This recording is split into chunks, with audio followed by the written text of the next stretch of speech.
Today we have prepared something exclusively for fans who love when the fight goes to the ground. Getting stuck in a submission is one of the downsides of being a fighter, and no matter how skilled, some still end up there. He's got it. That's a wrap. Oh my God. Look at his arms just flopping around. Make sure you like the video and lock the subscribe button into Deep Choke so you don't miss our uploads. And watch out for the top 10 deepest submissions that went on for way too long. We open the list with number 10, featuring two old-school BJJ giants. In 2011 on UFC 140, Frank Mir and Antonio Nogueira decided the fight would not go beyond the first round, and it was a question of whose submission skills would prevail.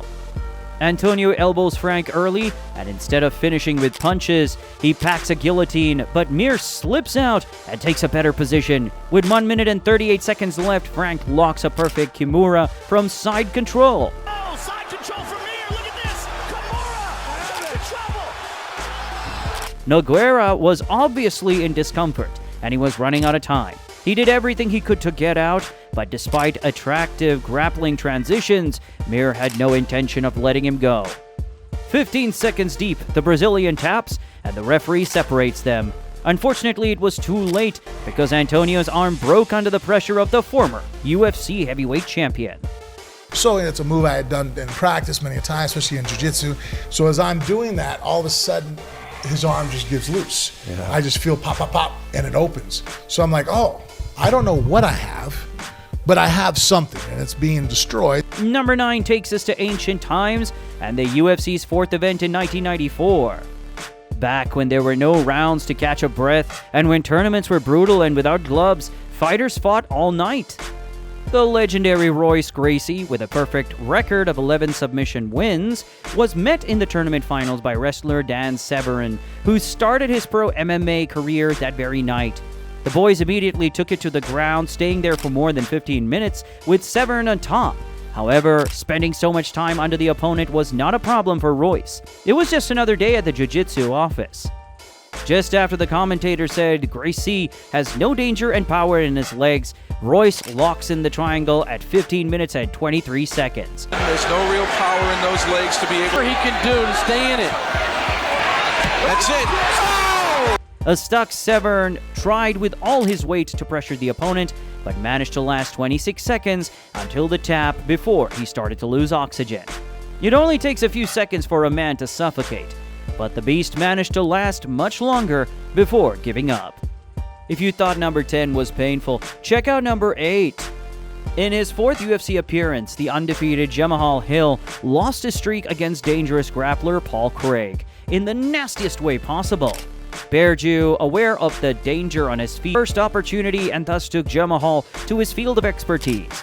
Hill was only in half guard for a short while, and Craig held onto his arm as his life depended on it. It's the arm bar, but after Jamahal tries to escape, he locks himself in the opponent's triangle. His arm was destroyed, but Hill refused to tap. He's got it. That's a wrap. His arm's broken. Craig punished him with elbows and punches, holding him tight between his legs. And after 28 seconds, the referee finally remembered to stop the fight. Paul got another brutal submission on his record, and Jamahal, with his incredible pain tolerance, was left in disbelief. Things get impressive from number 7 on as we start with fighters who have managed to save themselves from certain defeats. Alexander Volkanovski defended his featherweight title for the first time against BJJ master Brian Ortega, whose submissions are no joke. After brutalizing Brian from the start of the fight and after defending a deadly guillotine that we'll talk about later, Volk got stuck in a not-so-pleasant triangle choke. T-City's signature move, with a minute left in the 3rd round, promised the title, but Alex, who was under pressure for 15 seconds, was not ready to surrender.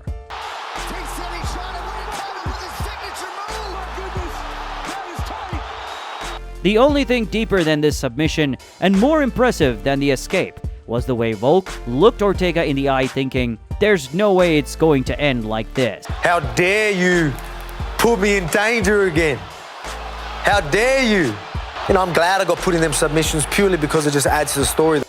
At UFC 152, Jon Jones came in against Vitor Belfort to make one of his many title defenses.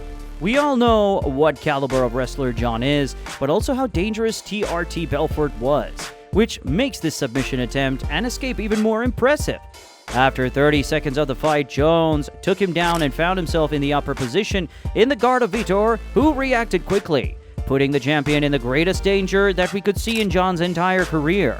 A deep armbar flashed in the second, but Jones would rather lose an arm than lose a win. First, he lifted Belfort and slammed his head to the ground, but Vitor also knew how close he was to victory and refused to let go. The champion's arm was uncomfortably bent for nearly 18 seconds. However, he managed the storm by lifting Belfort and keeping him up, allowing him to pull out his arm even though he was seconds from breaking. Let's be real, the last person you want holding onto your neck is Charles Oliveira, unless of course you're Arman Tsarukyan. UFC 300 wasn't that long ago, and most of us still haven't recovered from that event. Just one of many highlights that night was Arman's escape from a hell of a guillotine that would have finished many fighters. Tsarukyan slipped early in the fight and Charles had him exactly where he wanted, so he caught him in a headlock. Oliveira jumped guard with a guillotine, and knowing the dangerous Brazilian, everyone expected the tap.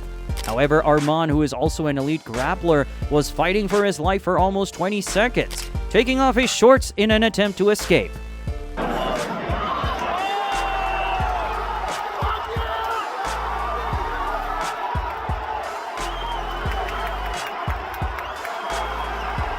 A fun fact is that Tsarukyan actually came in prepared for Oliveira's submissions, where he practiced breathing exercises in case he got stuck with Do Bronx around his neck. This practice came in handy as Tsarukyan survived another choke at the end of the third round and got himself a big win. The already mentioned fight at number 7 brings us another submission attempt, which was much deeper and more dangerous. Before Volkanovski fell into a triangle, he had his hands full defending Ortega's guillotine. Similar situation as with Tsarukyan and Oliveira, only this guillotine was mounted, and Volk's face got more purple with each second passing. Brian caught his low kick and punched him with a cross, sending him to the ground. Ortega really knows how to spot submission opportunities. He didn't waste a second and stuck to Alexander like a leech and with the speed of light. You see me using my knees and my hands to open him up, pulling down on the knee to make space. It was I'm about to lose the belt deep. Defending 2 deep submissions in that of Brian Ortega is an incredible thing. You could rarely get out of those, but just like the first time, the relentless Alex came out after almost 20 seconds of struggle. If you ask how deep it really was.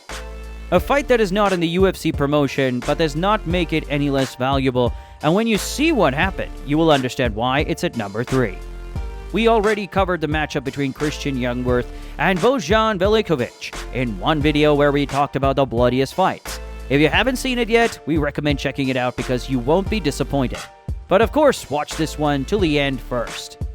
In addition to the fighters painting the cage with blood and showing their resilience, Jungwirth was stuck in submission longer than the other UFC fighters on this list and managed to break free. In the first round, Bojan took his opponent's back, locked the rear naked choke, where he stayed deep for an incredible 30 seconds. Jungwirth jde přes absolutně hranici. Tam je to tak chytěné, že... Christian managed to get up with the opponent on his back, who was trying to squeeze the life out of him, but failed to do so, probably due to fatigue in his hands, which is why he fell off. What a neck Christian Jungwirth has! Staying in a choke for more than 20 seconds is, as we could see, very impressive. But staying in a knee bar twice as long is incredible. Everyone who understands BJJ knows how long you need to be in a leg lock to lose a leg. However, in the fight against Jafel Filho, Mokaev pushed the limits of toughness and turned the tide, finishing the opponent by submission in the third round. But before he reached the finish, Muhammad got stuck in the knee bar of the dangerous BJJ black belt. But tapping was not an option, even though he heard 3 or 4 cracks. It seemed like it was over. Everyone thought so, except for Mokaev, who was looking for a way out and finally got it. He was in an ugly position for an incredible 40 seconds, but his warrior heart did not allow him to surrender. Mokaev suffered a partial tear of his MCL, but when he was asked if he was willing to lose his knee, you were willing to let your knee rip in there. Yes. One of the most beloved characters in the UFC, Cory Sandhagen proudly holds first place. His return to the bantamweight division in 2018 was agonizing, but it paid off. Cory's opposition in Fight of the Night was the much more experienced Iuri Alcantara, no stranger to submission finishes. In the first 30 seconds, the Brazilian took down Sandhagen in a superb manner and wrapped him in an armbar faster than Colby Covington calling the police. With the opponent's legs tightly tangled around his neck, Cory's arm was Iuri's to take. Alcantara was testing his flexibility for 1 minute and 20 seconds straight. Yes, you heard that right.